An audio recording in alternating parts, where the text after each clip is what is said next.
pinag-uusapan lang din kung okay lang. Ito about kay Raz, di ba? Natigil yung love team nyo. Para naman malinawan din ng mga viewers natin.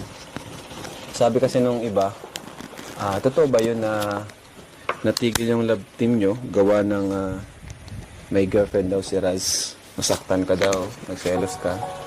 Ano po, sa totoo lang po, hindi mo po ako nasaktan or na kasi di ko naman po alam na Na may girlfriend siya. jowa po si ano. Ano bang nauna? Yung may nagka-girlfriend siya o yung natigil yung love team? Yung natigil po. Ah, Hindi ko pa po okay. alam.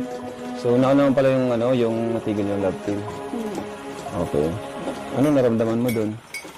Nung nakita mong may kalab team, may jowa na. Siyempre nakita mo, kumalat yung sila ni Raz. Ano po, Christian. medyo, masaya naman po ako sa kanila pero medyo nalungkot din po.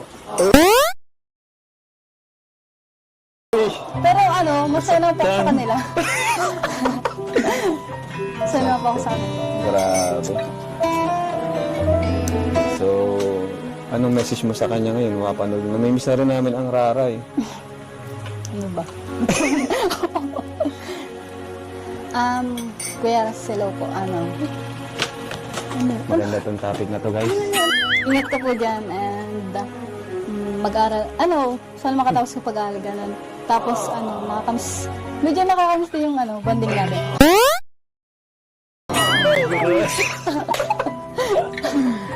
Kaso, may... Pero Ba't ka iyak? Oh guys, naiiyak si Dara. Naiiyak ka eh. Naiiyak si Dara.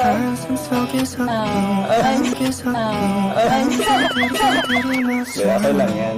Kapag narinig mo kanta, siguro natandaan mo yung unang kanta namin sa'yo, yung umiyak ka. Hindi ka pa malusog. Aray, joke lang. Di alagang yun. Alagang kalingap. Alagang kalingap yan.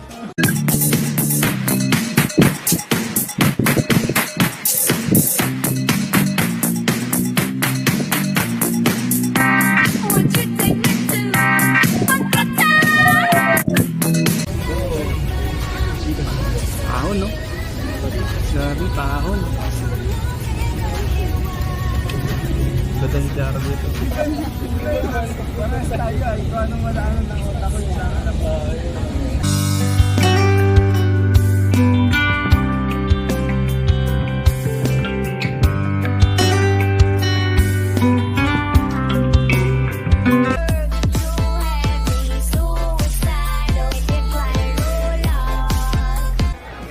Ayun no, si Dara dati nasa bundok lang. Ngayon nasa 5-star hotel. Sir Joseph Kapakutan.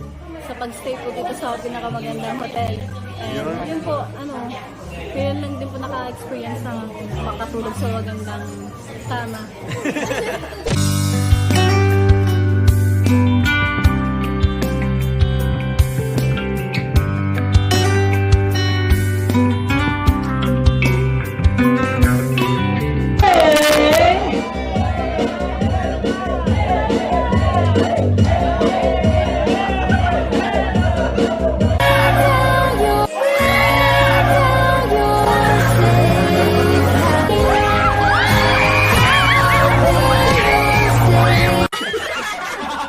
Aray, joke lang.